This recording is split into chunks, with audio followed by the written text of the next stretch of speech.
nation. Son sang efface toute nation. Son sang efface toute condamnation. Sans effusion de sang, dit la Bible, il n'y a pas de pardon de péché. Pas de pardon de péché. Et le sang du Fils de Dieu a été versé à la croix du calvaire. Le sang de Jésus qui parle mieux que le sang d'Abel.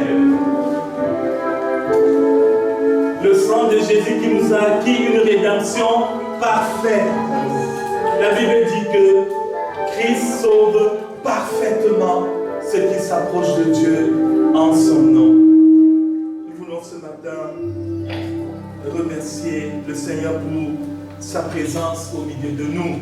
Et c'est une présence qui nous fait du bien.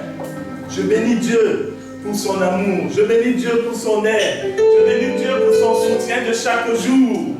Combien de fois nous nous retrouvons dans des situations délicates, des situations difficiles, des situations où nous nous sentons faibles. Mais le bras de l'Éternel vient toujours à notre secours. Dans sa bonté. Dieu ne vous secourt-il pas? Il me secourt moi seul? Ah, parce que j'entends pas vos amens. Le bras de l'Éternel vient à notre secours.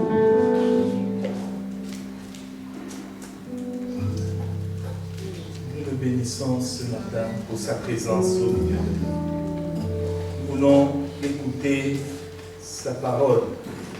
Je voudrais te remercier ce matin,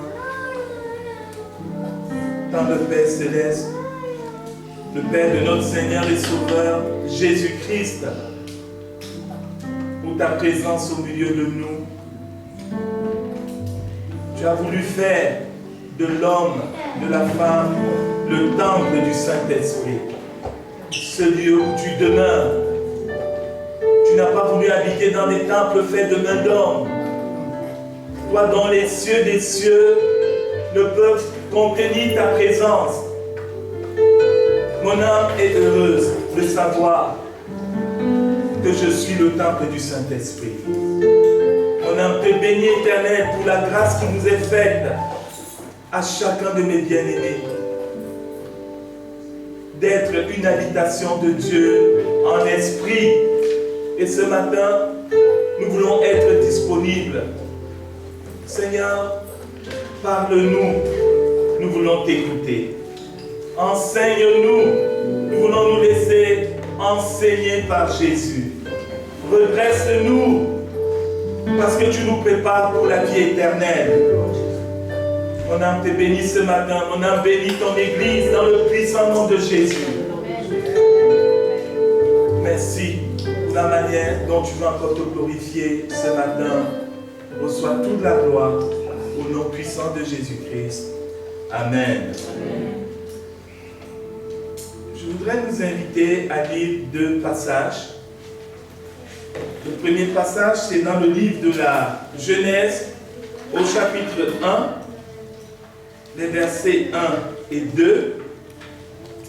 Et le deuxième passage sera dans le livre d'Apocalypse, au chapitre 22, et verset 17.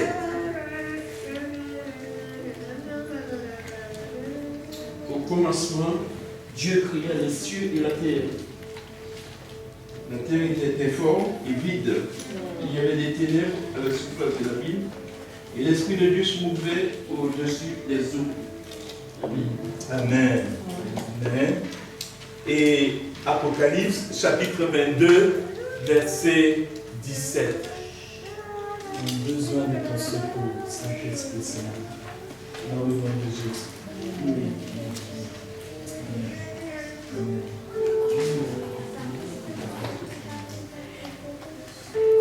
Et l'Esprit et l'épouse disent, viens.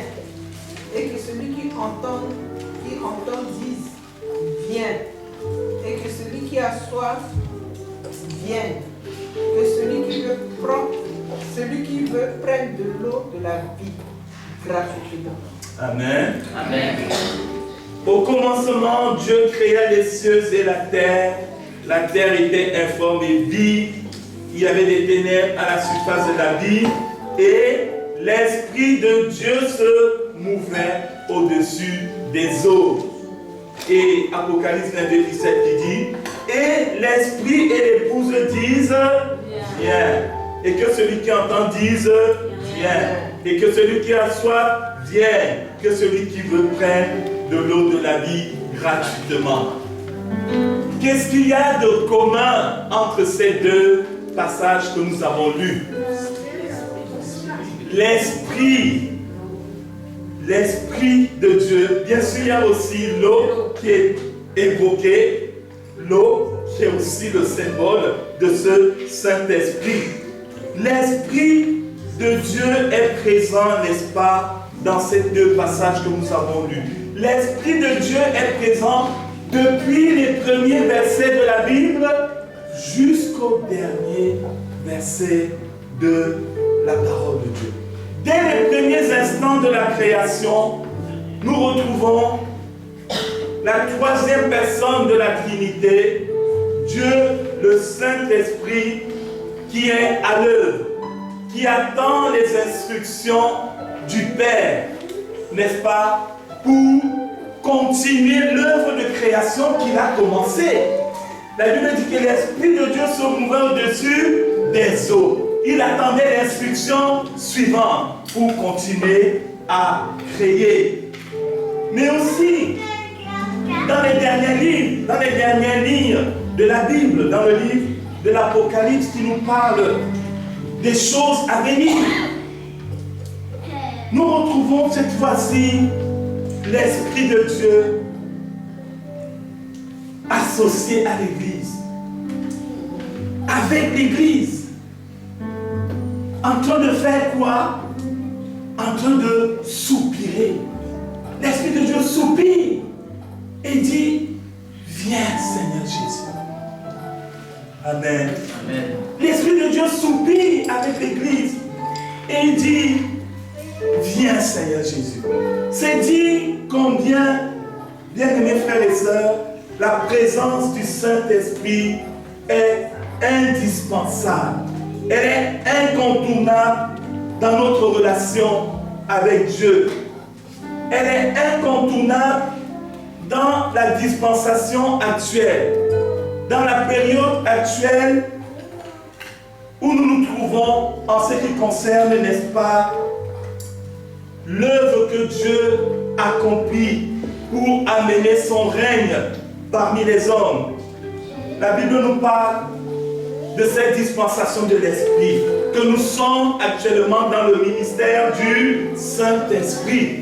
2 Corinthiens au chapitre 3, verset 8. Nous ne pouvons donc remplacer le Saint-Esprit par quelque belle activité que ce soit. Nous ne pouvons pas remplacer le Saint-Esprit par nos belles stratégies, par nos belles paroles, par tout ce que nous pouvons essayer de faire. Le Saint-Esprit est irremplaçable. Amen. Amen. Il est irremplaçable. Dans les évangiles, nous voyons, n'est-ce pas, le ministère de Jésus. Et dans le livre des Actes des Apôtres, nous voyons le ministère du... Ah, je ne vous entends pas. Dans les évangiles, nous voyons le ministère de Jésus. Et dans le livre des Actes et des Apôtres, nous voyons le ministère du Saint-Esprit.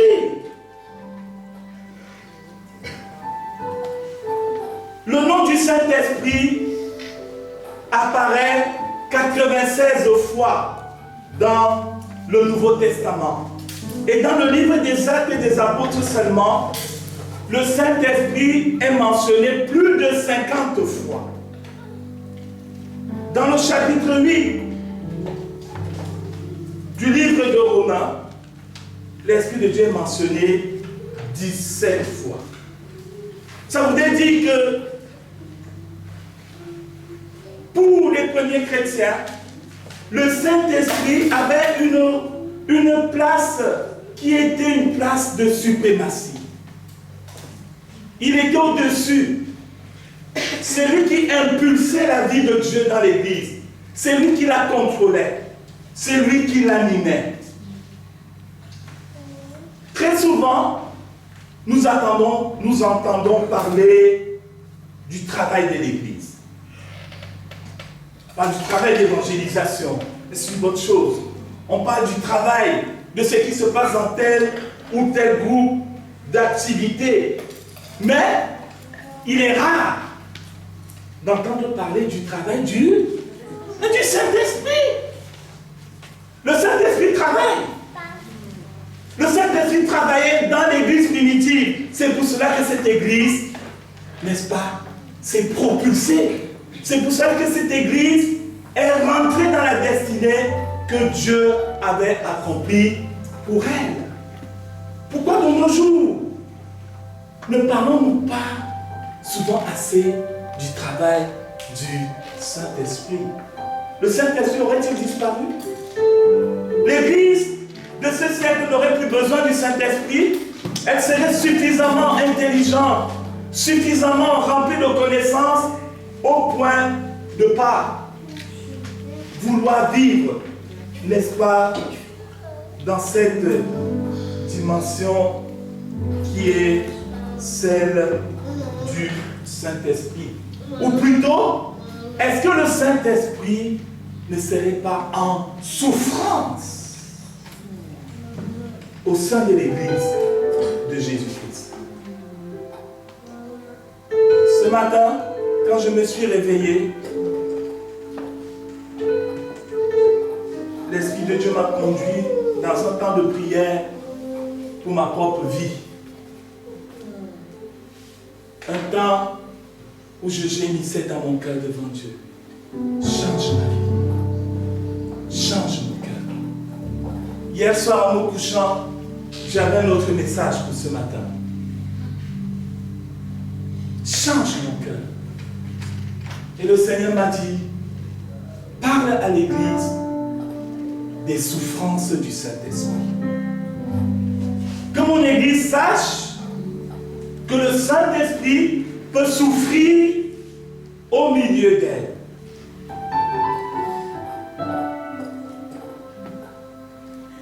Le Saint-Esprit est une personne.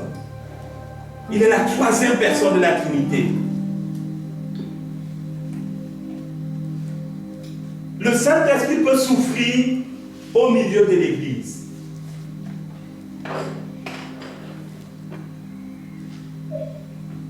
Et quelles sont les choses qui peuvent amener la souffrance du Saint-Esprit?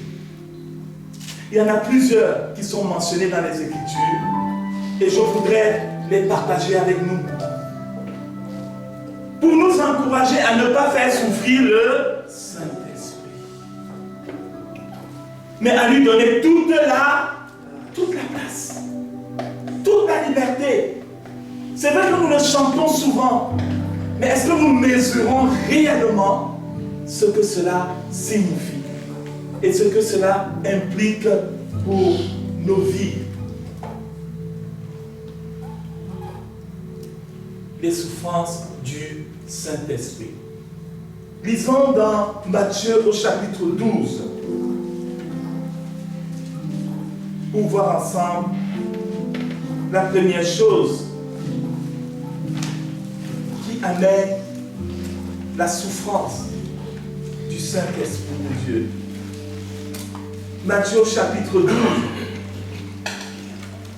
C'est vrai que le dimanche, on ne parle pas de souffrance, on veut parler de la joie.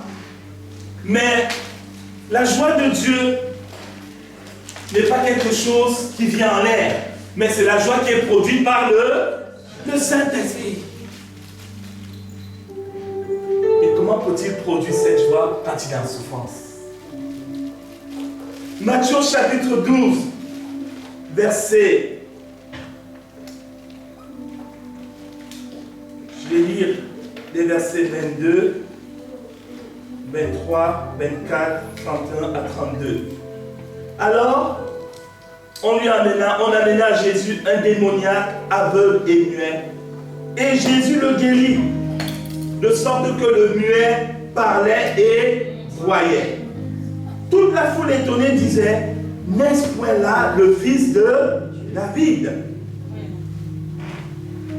Les pharisiens ayant entendu cela disent, cet homme ne chasse les démons que par Belzébul, prince des démons. Comme Jésus connaissait leurs pensées, il leur dit, verset 28, mais si c'est par l'Esprit de Dieu que je chasse les démons, le royaume de Dieu est donc venu vers vous. Verset 31 à 32. C'est pourquoi je vous dis, tout péché et tout blasphème sera pardonné aux hommes. Mais le blasphème contre l'Esprit ne sera point pardonné. Quiconque parlera contre le Fils de l'homme, il lui sera pardonné. Mais quiconque parlera contre le Saint-Esprit, il ne lui sera pardonné ni dans ce siècle, ni dans le siècle à venir. Ce passage met en évidence une des premières choses qui amène la souffrance du Saint-Esprit, c'est lorsque les hommes et les femmes blasphèment. Blasphème par présomption. Ici, les pharisiens, n'est-ce pas, qui ont, comme la foule, assisté à une guérison miraculeuse. Ils ont vu Jésus guérir cet homme qui était malade. Ils ont entendu la foule étonnée dire, n'est-ce pas là le fils de David? Autrement dit, n'est-ce pas là le Messie que Dieu nous a promis? Ayant entendu cela, la Bible dit que les pharisiens vont attribuer cette œuvre de guérison à qui? À Belzébul, autrement dit au diable. Ils vont le faire peut-être involontairement, peut-être volontairement, ce qui est plutôt probable. Ils vont le faire animés de ce désir acharné qu'ils avaient de s'opposer systématiquement au Seigneur Jésus. De ne pas s'arrêter pour examiner la chose, pour dire quand même, ce que fait cet homme, ce n'est pas possible que ça se passe ainsi. Bien sûr, il y a un des pharisiens qui agit ainsi. Il s'appelait qui? Nicodème. Nicodème a vu les choses détaillées devant Jésus pour lui dire, ce que tu fais là, personne ne peut le faire s'il ne vient de Dieu. Et ce Nicodème, le Seigneur Jésus va l'amener, va lui ouvrir les portes d'une autre réalité que le docteur de la loi ne connaissait pas. Mais les pharisiens, dans leur globalité, vont s'opposer à Jésus et attribuer au diable cette guérison miraculeuse que Jésus avait accomplie, comme il le dit lui-même, par le Saint-Esprit.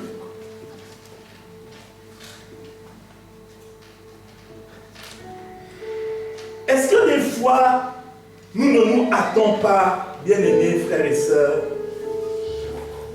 de très vite juger certaines situations? Très vite juger et de dire, ah, ça là, c'est pas de Dieu. Si c'est pas de Dieu, c'est de qui? Vous savez, quand on ne comprend pas certaines choses, il vaut mieux on se tait et on prie dans son cœur. Seigneur, éclaire-moi.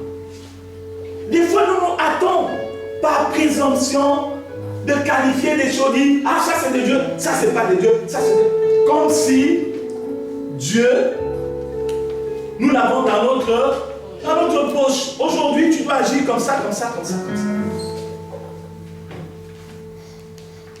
Ou alors, Des fois, nous pouvons nous hâter aussi de qualifier quelque chose comme étant une œuvre du Saint-Esprit, là où ce n'est pas le cas.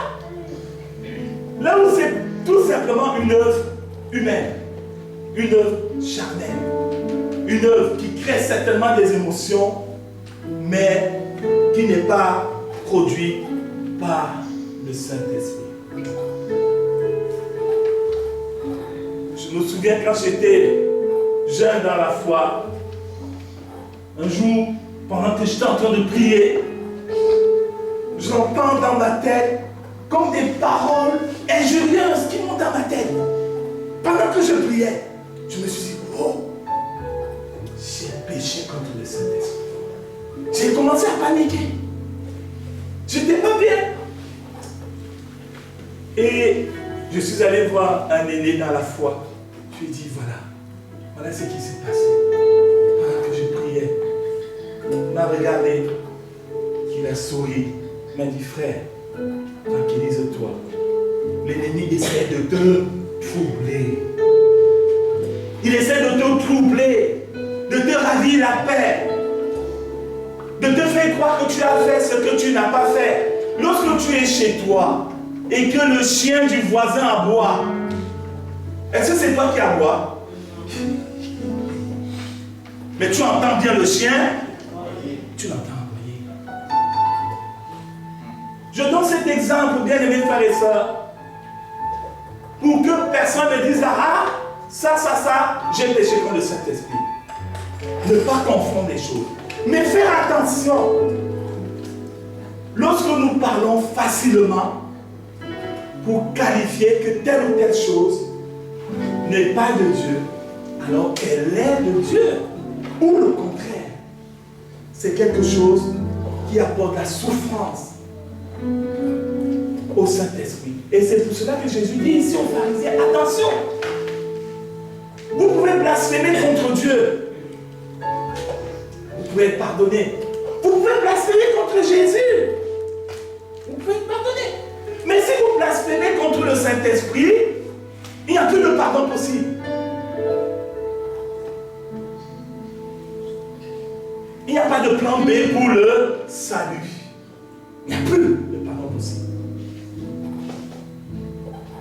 Nous devons faire attention à ne pas trop vite parler des choses, mais à prier. Demander au Seigneur de nous éclairer, de nous parler. Hébreux 10, verset 29. Hébreux chapitre 10, verset 29, nous dit ceci.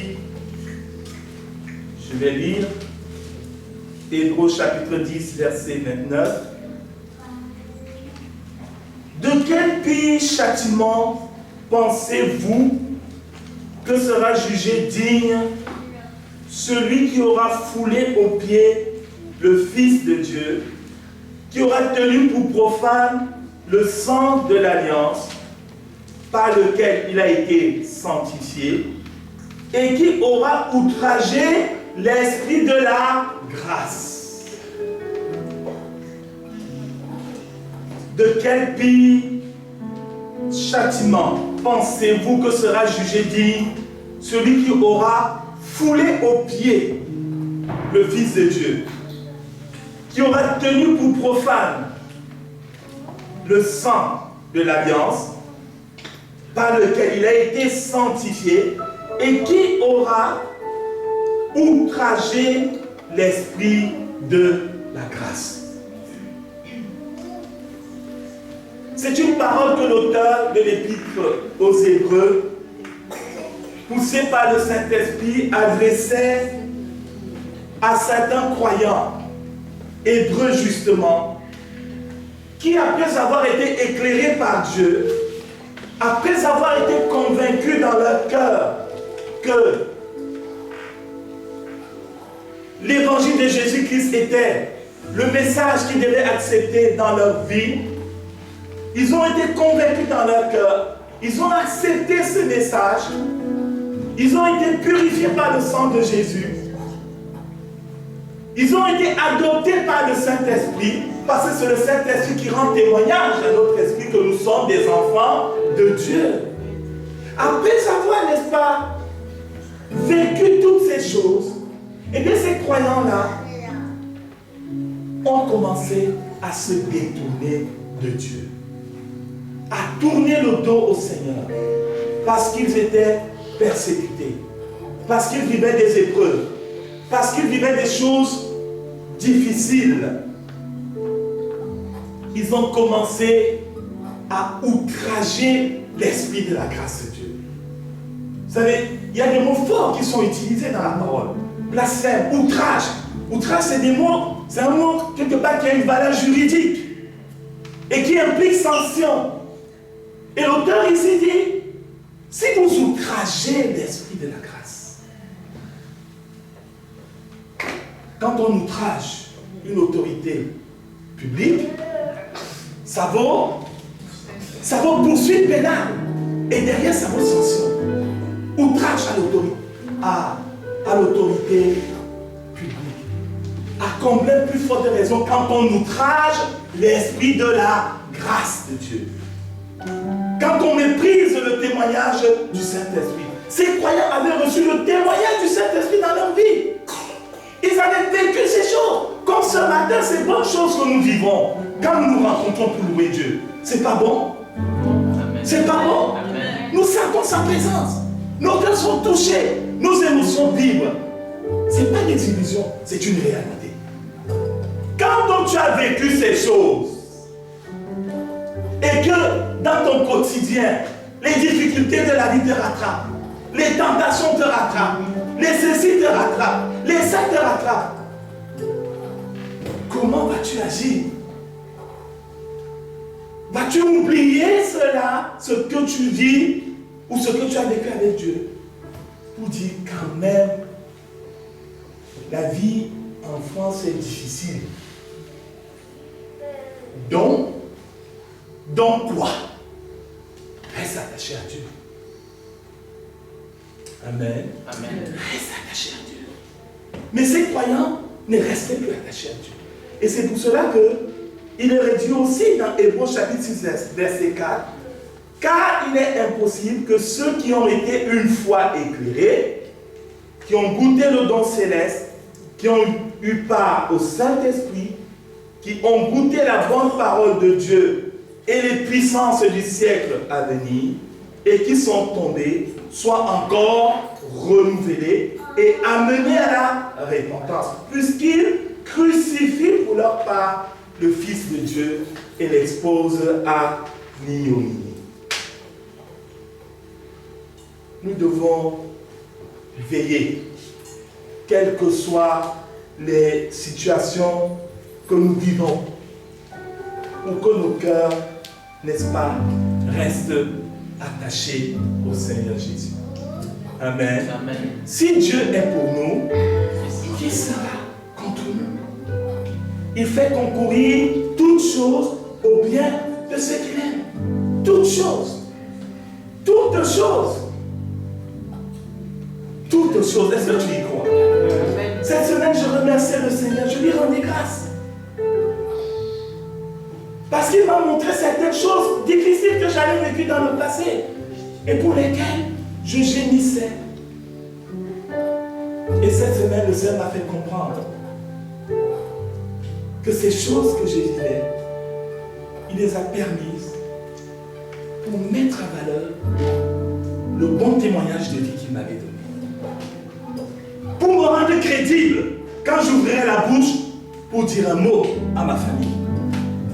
Il m'a fait comprendre qu'il a permis cela pour me rendre crédible. Mais quand je vivais, je ne l'acceptais pas. Mais je vais te dire, tu vis peut-être des difficultés. Dieu ne travaille pas pour le temps présent. Dieu travaille toujours pour le temps qui vient. Parce que Dieu, il voit les choses en avance. Nous, on voit l'immédiat. On veut que Dieu change tout à l'immédiat. C'est pourquoi le croyant doit vivre par la foi. Parce que la foi voit les choses invisibles. C'est là que Dieu se trouve.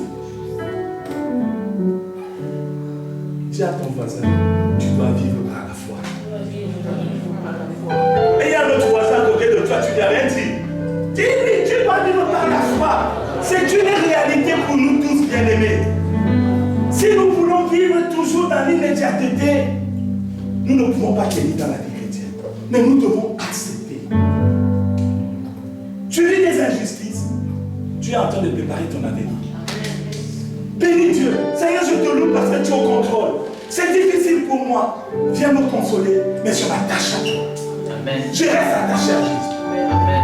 Amen. C'est cela, l'attitude de foi qui doit nous animer. Mais si tu te détournes de Jésus, si tu outrages l'esprit de la grâce, tu vas où? Tu veux retourner à la mort? Tu vas aller où?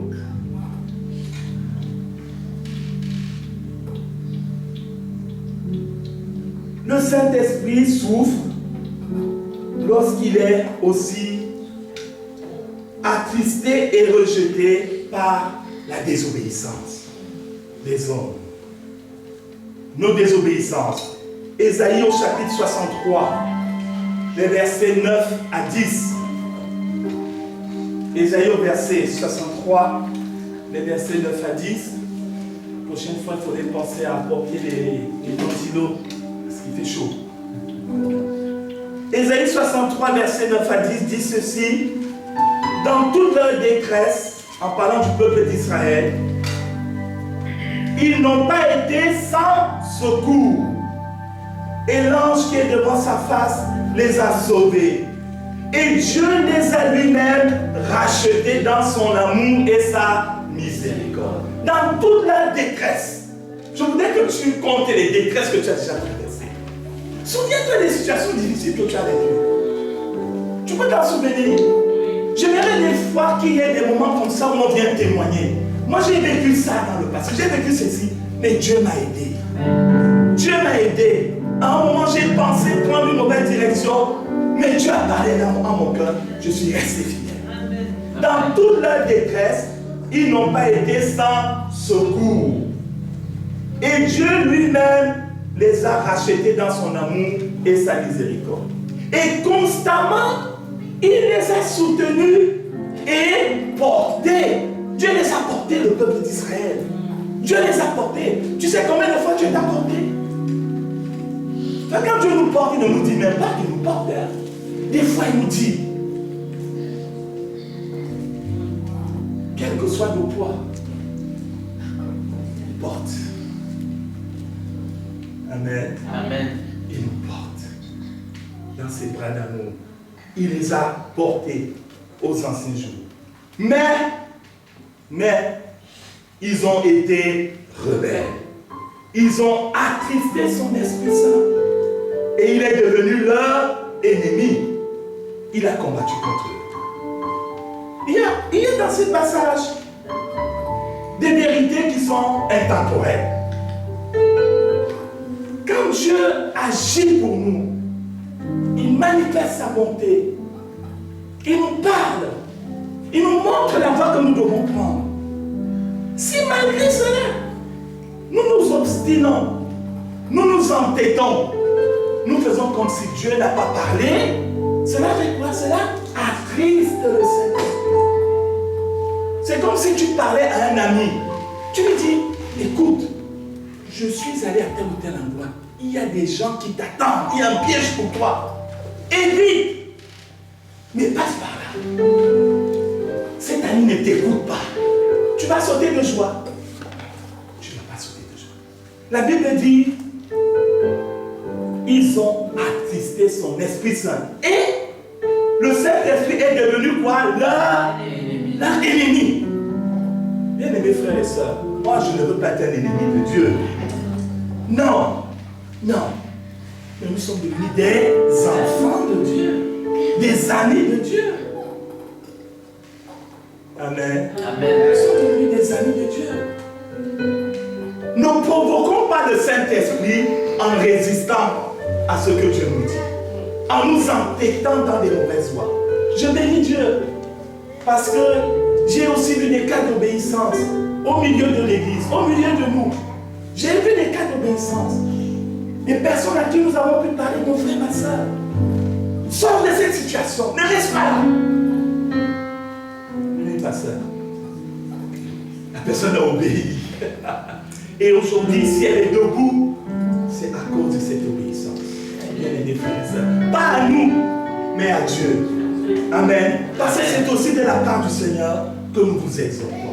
Ce n'est pas nous qui sommes quelque chose, mais la grâce de Dieu qui agit au travers de nous pour votre édification et pour votre salut. Amen. Amen. Bien-aimés frères et sœurs, soyons obéissants. Des fois, nous pouvons être amenés à vous dire des choses, peut-être qui vont vous blesser, qui ne vous plaisent pas. Je ne suis pas là pour vous flatter. J'ai un maître à qui je vais rendre compte, qui m'opposera. Là, tu agis comment? Tu sais, il y a des passages qui flattent. Hein? Ils flattent parce qu'ils veulent gagner tout le monde, pas la flatterie. Mais la flatterie n'amène personne au ciel. Ce qui nous qualifie pour le ciel, c'est lorsque nos cœurs sont ouverts au message de l'évangile de Jésus-Christ, à la parole de Dieu. Ça nous amène, ça nous édifie, ça construit notre foi. La Bible dit que les blessures d'un ami prouvent sa fidélité. C'est justement parce qu'il a un ami fidèle qu'il peut parler avec vérité. Alors que les faux amis, ils sourient avec toi. Dès que tu tournes le dos, tu as vu celui-là. C'est ce qui se passe dans le monde, on le sait. Dans le milieu du travail, c'est comme ça. C'est comme ça. Mais dans l'église de Dieu, ça ne va pas être comme cela. Nous devons nous exhorter les uns les autres. Dans la vérité et l'amour. Parce que nous ne sommes plus, n'est-ce pas, de ce monde. Mais nous sommes en route pour le ciel de gloire de notre Dieu. Le Saint-Esprit souffre, n'est-ce pas, lorsqu'il est repoussé par l'incrédulité des hommes. L'incrédulité, ça fait souffrir le Saint-Esprit. Et dans le livre des Actes, au chapitre 7, les versets 51 et 52, chapitre 7 du livre des Actes nous parle d'Étienne, le premier martyr chrétien. On va dire le premier martyr après Jésus. Étienne qui se trouve devant le Sanhédrin. Étienne qu'on a accusé à tort d'avoir blasphémé. Mais Étienne était un homme rempli du Saint-Esprit. Et Étienne va parler, n'est-ce pas, devant le Sanhédrin. Il va leur rappeler comment Dieu par le passé agit pour le peuple. Mais comment ce peuple a toujours été rebelle. Et Étienne leur dira, au verset 51 du chapitre 7, homme au cou raide, incirconcis de cœur et d'oreille, vous vous opposez toujours au Saint-Esprit. Ce que vos pères ont été, vous l'êtes aussi.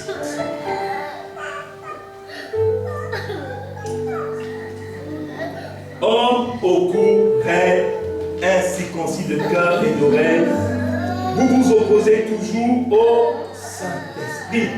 Ce que vos pères ont été, vous l'êtes aussi. Le mot est soutenu. Vous vous opposez toujours au Saint-Esprit. Homme au cou raide. Raide. Vous ne voulez pas bouger. Vous ne voulez pas croire. Vous voulez rester incrédule. Malgré ce que Dieu a fait. Malgré ce Christ que Dieu vous a donné et que vous avez crucifié sur la croix. Malgré la résurrection de Jésus d'entre les morts. Les signes que Dieu vous a donnés. Malgré cela, Étienne leur dit, votre cou reste raide. Vous ne fléchissez pas. Étienne leur dit, mais vous vous opposez toujours au Saint-Esprit. Vous savez, l'un des rôles du Saint-Esprit, c'est de faire quoi? C'est de convaincre. C'est de convaincre le cœur de l'homme de péché, de justice et de jugement. L'Esprit de Dieu convainc. Ce n'est pas une conviction dans les paroles. Il te convainc dans ton cœur. Il travaille. Il te montre les signes de la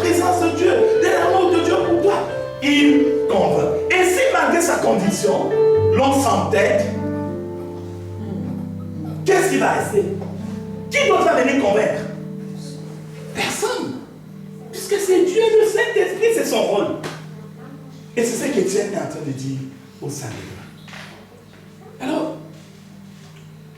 l'incrédulité, on combat tous contre cela, bien-aimés frères et sœurs.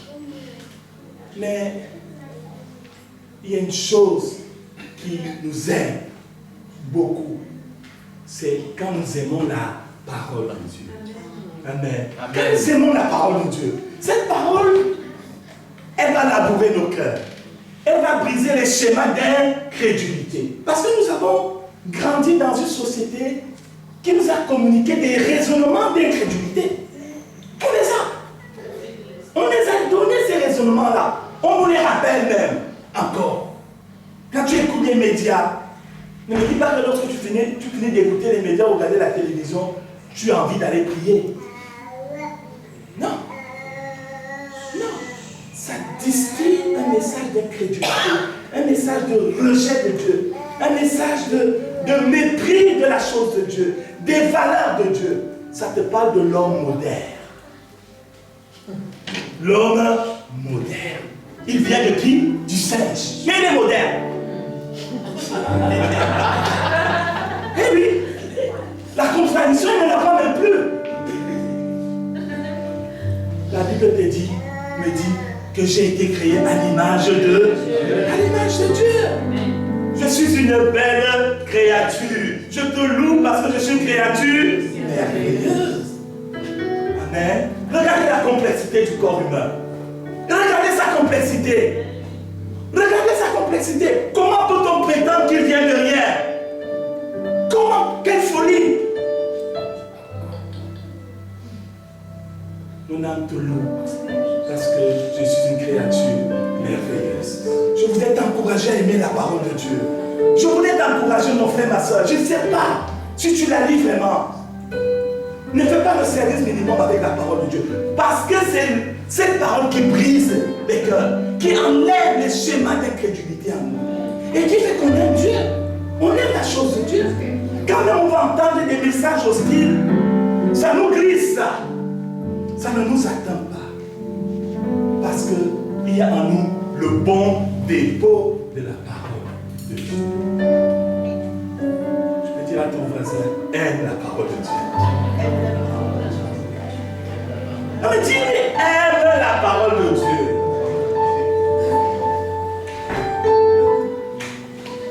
Le Saint-Esprit souffre lorsqu'il est tenté par le mensonge. Lorsqu'il est tenté par le mensonge des hommes. Actes des Apôtres au chapitre 5. Actes des Apôtres au chapitre 5. C'est une histoire dramatique. C'est une histoire difficile, n'est-ce pas? C'est l'histoire de qui? Ananias et Saphira. Mais il faut m'amener dire, mais Seigneur, ils n'ont rien fait de grave quand même. Voyez-vous, Ananias et Saphira, membres de l'église primitive, cette église où le Saint-Esprit était descendu puissamment et où les cœurs touchés par l'Esprit des frères et sœurs, l'amour, la charité se manifestait. La Bible dit que les gens vendaient leurs biens et ils apportaient le fruit de la vente au pied des apôtres. Chacun apportait. J'ai vendu ça. Je viens donner pour que ça serve à toute l'assemblée. Personne n'est obligé qui que ce soit à vendre. Et si chacun avait à cœur de vendre, il vendait et il venait donner. Comme il pouvait vendre et ne pas donner, il gardait le fruit de sa vente. Mais, monsieur Ananias, madame, se sont dit quand même, ça fait beau de faire comme tout le monde. On va vendre. Mais, tu sais quoi, chérie, on ne donne pas tout. Hein. Mais on va faire semblant d'avoir tout donné. Donc on va s'allier avec les donneurs.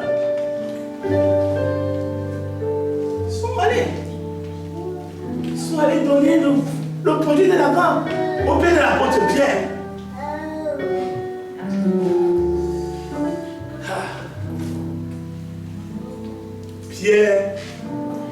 du Saint-Esprit. Le Saint-Esprit parle. Quand tu fais des choses dans le secret, il voit. Pierre leur dit, mais Ananias, Saphira, est-ce à ce prix-là? Il dit d'abord Ananias, est-ce à ce prix-là que vous avez vendu votre bien? Ananias dit oui. C'est le prix. C'est le prix. C'est vrai, c'est le prix. Même là, il pouvait dire, non, non Pierre, c'est pas le prix. Et souvent, les gens qui mentent, ils sont téméraires. C'est-à-dire, ils continuent dans leur mensonge. Ils ne savent pas s'arrêter et dire, non, je suis allé loin. Là, il faut quand même que je dise la vérité. Mais il ne dit pas. Et Pierre dit à Ananias, comment Satan est-il entré dans vos cœurs au point que vous puissiez tenter le Saint-Esprit? Ananias et Saphira étaient en train de mentir à Pierre. Mais la parole de Dieu dit que non, ce n'est pas Pierre qui mentait, mais ils étaient en train de mentir au Saint-Esprit. Ils se faisaient passer dans l'église pour ce qu'ils n'étaient pas. Ils se faisaient passer pour un homme, un couple spirituel, un couple généreux, pour ce, alors qu'ils ne l'étaient pas. Et Pierre va dire à Ananias, pourquoi as-tu menti au Saint-Esprit? Et sur le champ, la Bible dit qu'Ananias il va tomber raidement devant l'apôtre Pierre. Mentir au Saint-Esprit est quelque chose de dangereux. La Bible nous dit renoncer au mensonge. Dans Éphésiens 4. Renoncer au mensonge. N'essayons pas de passer pour ce que nous ne sommes pas. Soyons frères les uns vis-à-vis des autres. Tu vas bien mon frère? Oui, ça va. Non, actuellement, je ne me sens pas bien. Donc, prie pour moi. Vous pensez qu'on n'a pas besoin qu'on prie les uns pour les autres? Vous savez, si on avait cette attitude de vérité, ça aiderait beaucoup l'Église à avancer. Et ma prière est que l'Église de Jésus soit vraie. Soyons vrais. Saphira va venir quelques instants après. On lui posera la même question. Elle va dire oui, c'est le prix de la vente. On a vendu. Elle ne savait pas que son mari était déjà mort. Elle va continuer dans le mensonge. Femme mauvaise, elle aurait pu dire à son mari, non, on ne fait pas ça. Elle a encouragé dans cette vie. Elle aussi, elle va tomber et mourir. Ne tentons pas le Saint-Esprit. La Bible nous parle des morts précoces. C'est dans Corinthiens. Concernant la Sainte Seine. En disant de ne pas la prendre d'une manière à la légère.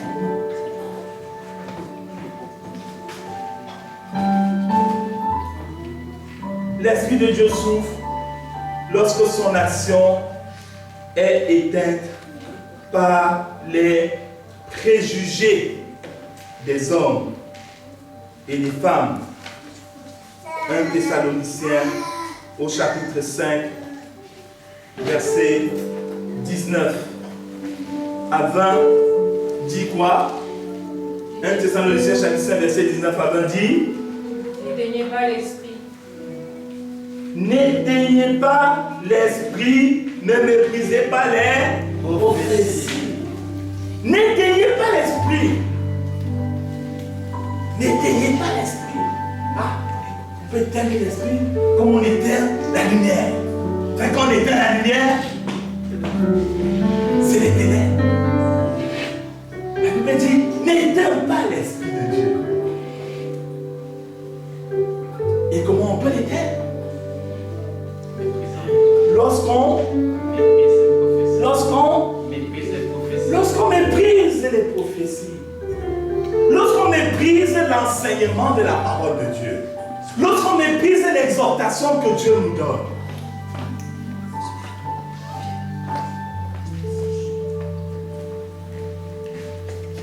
vous savez, des fois on méprise parce que peut-être le canal que Dieu utilise ce jour-là sa tête ne nous plaît pas. Vous savez, il y a des fois des gens, tu le vois, sa tête ne te plaît pas. Il n'a rien fait, il n'a rien dit, mais il ne te plaît pas. Non, c'est pas vrai. Ah, d'accord, donc on se ressent. Sa tête ne te plaît pas. Et c'est là où l'homme, la femme de foi va tout de suite être vigilant. Seigneur, je le bénis au nom de Jésus. Je le bénis au nom de Jésus. Parce que si tu restes passif quand sa tête ne te plaît pas, la suite c'est quoi? Ah, son nez bizarre. Ça commence. Ah, il parle beaucoup. Et tu vas le mépriser.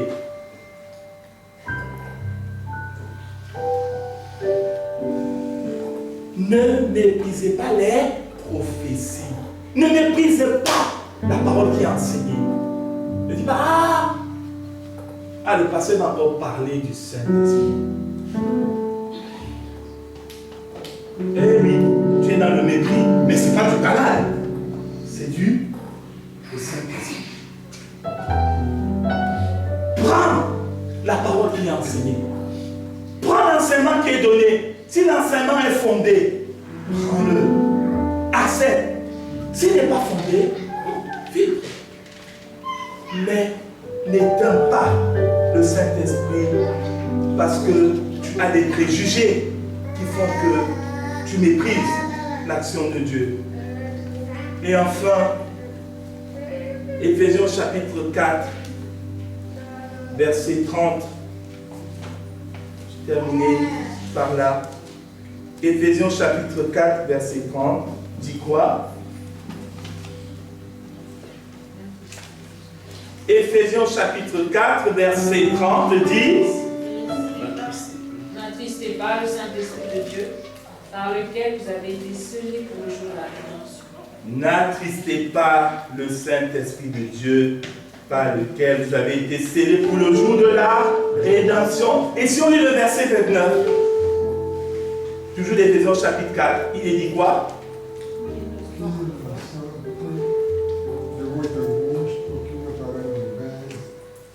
S'il y a quelques bonnes paroles qui servent à l'édification commune,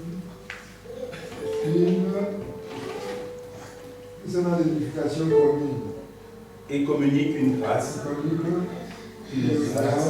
à ceux qui l'entendent. Et au verset 31, il dit que toute amertume, toute animosité, toute colère, toute clameur, tout là disparaissent du milieu de vous. Et au milieu, il nous dit: n'attristez pas le Saint-Esprit de Dieu. Par contre, on peut attrister le Saint-Esprit dans le contexte ici, là. Quand il nous dit qu'il ne saute de votre bouche aucune parole mauvaise, mais s'il y a lieu, quelques bonnes paroles, c'est-à-dire une parole utile, une parole qui fait avancer les choses. On dit aujourd'hui des hommes politiques qui sont devenus bavards. Ils tweetent à chaque minute. Ils parlent, ils commentent tout, ils parlent de tout. Leur parole est devenue légère. Certains chrétiens sont pareils. Ils parlent. La Bible dit: n'attristez pas le Saint-Esprit. Par nos paroles, nous pouvons l'attrister. Lorsque nos paroles sont légères. Ne parlons non pas des calomnies. Là, ça l'attriste encore doublement. C'est pourquoi quand on finit de calomnier ou de critiquer et qu'on dit, je me souviens, des fois, quand on allait visiter les frères et sœurs, c'est un constat que j'avais fait. J'étais jeune dans la foi. J'avais constaté que quand on se mettait à discuter des tas de sujets, là, on discute, des fois même ça s'échauffe. Après la fin, quand on s'est séparés, on dit bon, prions. Silence. C'est là où tu te rends compte que j'ai passé mon temps à discuter pour rien. Et donc j'ai attristé le Saint-Esprit. Du coup, les langues de prière me disent, tu m'as Seigneur. Ceux qui sont vrais disent, bon, Seigneur Jésus, pardonne nos fautes, nos paroles mauvaises et tout. Et là, tu ressens la vie de l'esprit de prière qui est à l'aise. C'est pas vrai pour vous? Mon frère, ma soeur, quand les chrétiens se rencontrent, de quoi doivent-ils parler? Hein? J'entends des petites voix, mais personne ne parle franchement. Édifiez-vous par des psaumes, par des hymnes, par des cantiques spirituels. Lorsque les chrétiens se rencontrent, ils doivent parler des bienfaits de Dieu. Et ma soeur, mon frère, j'ai vécu ça dans la semaine. J'ai lu des passages dans la Bible et voilà ce que Dieu m'a dit. Ah, pendant que je priais cette semaine, j'ai reçu ceci. Je me souviens d'un frère comme ça qui m'a beaucoup marqué dans la foi quand j'étais fragile. Quand on se rencontre avec ce frère, il m'élevait, il m'aidait à avancer avec Dieu. Parce qu'il ne parlait pas des sujets de rien. De rien. Il y a des chrétiens qui se rencontrent. Attends une émission à la télé, tu as vu la dame là, elle était bien habillée, elle était comme ça. Après, fini. Et puis quoi encore? Je ne suis pas en train de dire qu'on ne doit pas parler de ce qui se passe dans la société. Mais nous-mêmes examinons. Mais ça qu'il y a un juste milieu, il y a un juste milieu que nous devons avoir pour que la vie sur l'Esprit de Dieu reste en éveil en nous. Amen. Amen. Amen. Je voudrais te dire, peut-être que j'étais attristé ce matin. C'est pas ma faute. Je suis désolé pour toi. Je l'ai été moi aussi. La Bible me dit qu'il vaut mieux des fois être dans la maison de deuil que dans la maison de joie. C'est-à-dire qu'il y a des moments où on a besoin d'être conscient de ces choses qui attristent l'Esprit de Dieu, qui le mettent en souffrance. Mais je suis beaucoup l'attriste parce que le Saint-Esprit est avec l'Église. L'Esprit de Dieu est avec nous. L'Esprit de Dieu est pour nous. L'Esprit de Dieu travaille en nous. L'Esprit de Dieu soupire avec nous. L'Esprit de Dieu intercède pour nous. Il est pour toi, il est pour moi. Comment je vais attrister quelqu'un qui est pour moi, qui défend mes intérêts? Alors je vais t'encourager, mon frère, ma soeur. Amen. Amen. Amen. Sois un ami du Saint-Esprit. Amen. Sois ami du Saint-Esprit. Est-ce que nous pouvons prier?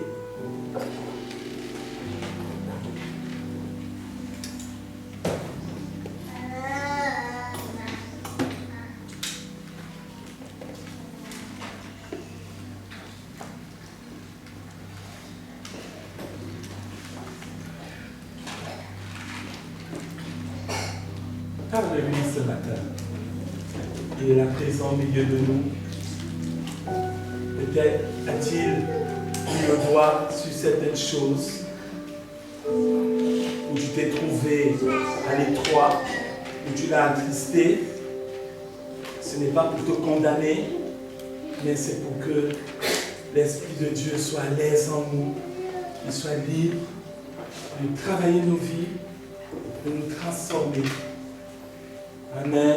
Amen. N'oublions pas que l'Esprit de Dieu est l'Esprit de résurrection. Et ce n'est pas le Saint-Esprit que nous allons être enlevés pour le ciel. Alors si ce jour-là nous trouve avec le Saint-Esprit qui est attristé, qui souffre et qui pleure en nous, quelle détresse.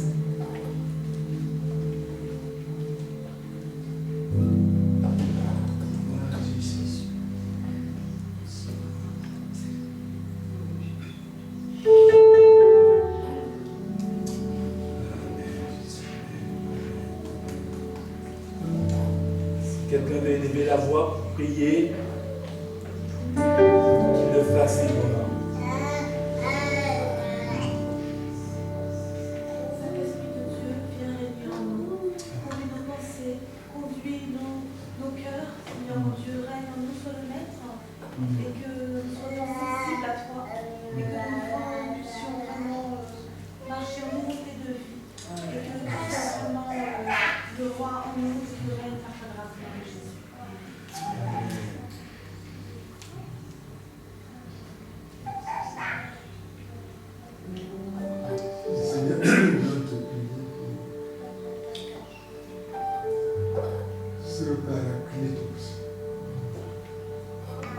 qui vient en aide.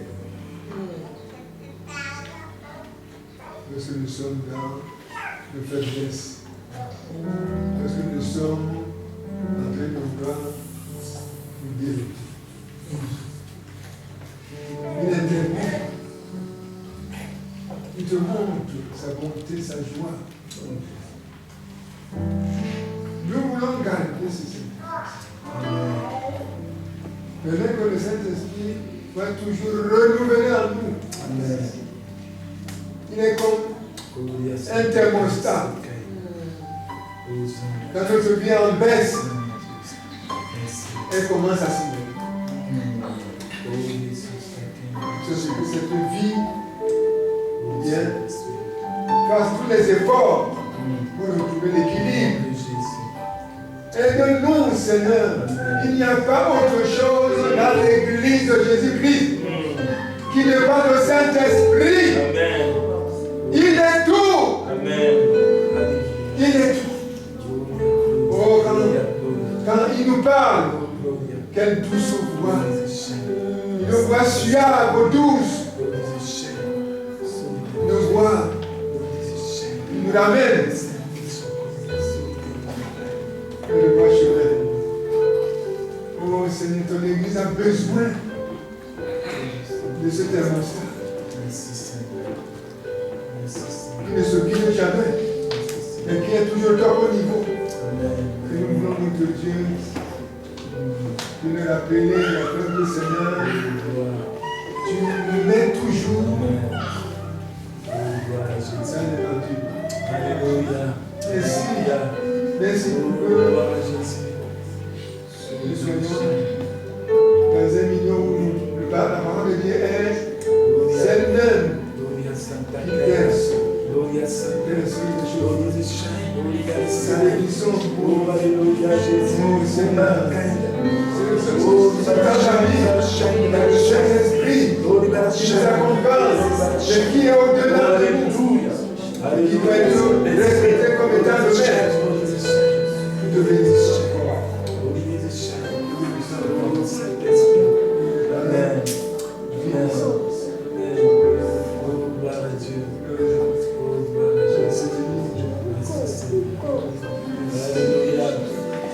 Alléluia, Jésus. Nous te bénissons, merci pour ta parole qui nous fait du bien ce matin, qui nous renouvelle. Seigneur, nous avons besoin de ton Esprit Saint. Seigneur, apprends-nous, Seigneur, à écouter ta voix. Seigneur, apprends-nous, Seigneur, à être sensible au Saint-Esprit. Seigneur, à ne pas l'attrister. Seigneur, parce que c'est toi qui es la vie. Seigneur, c'est toi, Seigneur, qui renouvelle chaque jour, chaque matin. Seigneur, merci, Seieur. Apprends-nous, Seigneur, à faire confiance à ton Esprit Saint. Seigneur, merci, Seigneur, parce que nous voulons, Seigneur, que tu viennes encore, que tu m'ouvres, Seigneur, de notre cœur, Seigneur, afin que, Seigneur, que c'est toi qui nous puisses nous conduire, Seigneur, dans le chemin que tu as pour nous, Seigneur. Alors, Seigneur, je te demande pardon, Seigneur, je suis assisté dans cet esprit. Seigneur, merci, Seigneur, de ta bénitude encore me renouvelle dans l'esprit, dans la vérité. Seigneur, dans mon cœur, dans mon âme, Seigneur, accorde la gloire dans le nom de Jésus-Christ. Amen. Dieu.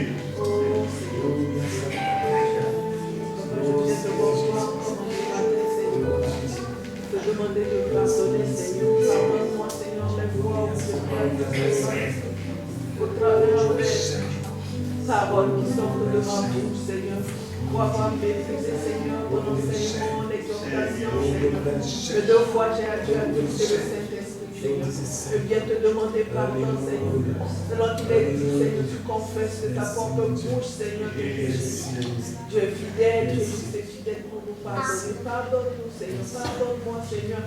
C'est un moment où le Saint-Esprit est accusé au-devant de nous. Au-dedans de moi, Seigneur, je puis m'étouffer au travers de mes comportements, Seigneur, des actes que je pose au quotidien. Seigneur, tu es le Dieu qui pardonne, Seigneur. Tu es le Dieu de pardon, Papa, je supplie. Dans le nom de Jésus, Seigneur, et que tu détruis, Seigneur, que tu éteins, Seigneur, tout ce qui n'est pas de toi, tout ce qui intrigue cet esprit en moi. Je prie ainsi dans le nom de Jésus, tu es un Dieu qui écoute la prière. Seigneur, tu envoies ta parole qui est, Seigneur. Et nous savons que ce matin, Seigneur, tu œuvres au travers de nous, Seigneur. Tu œuvres dans le secteur de tu œuvres, Seigneur, afin que nous soyons, Seigneur, jugés, Seigneur, irrépréhensibles, Seigneur, pour ta venue. Aide-nous, Seigneur, aide-nous, rends-nous sensibles, Seigneur, à l'écoute de ta voix, la voix du Saint-Esprit. Et est là, Seigneur, pour nous diriger, pour nous conduire dans la voie de la vérité. Père, nous sommes suppliants dans le nom de Jésus. Agis encore, Père. Agis, Seigneur, pour ton Église. Seigneur, pour moi, Père, pour mes frères, pour mes soeurs. Nous avons besoin de toi, Seigneur, pour être conduits, Seigneur. Sois conduit, nous sommes faibles. Tu vois le manquement, Père. Tu vois combien nous sommes faibles. Seigneur, viens, Seigneur. Viens, Seigneur. Les trompeuses, Seigneur.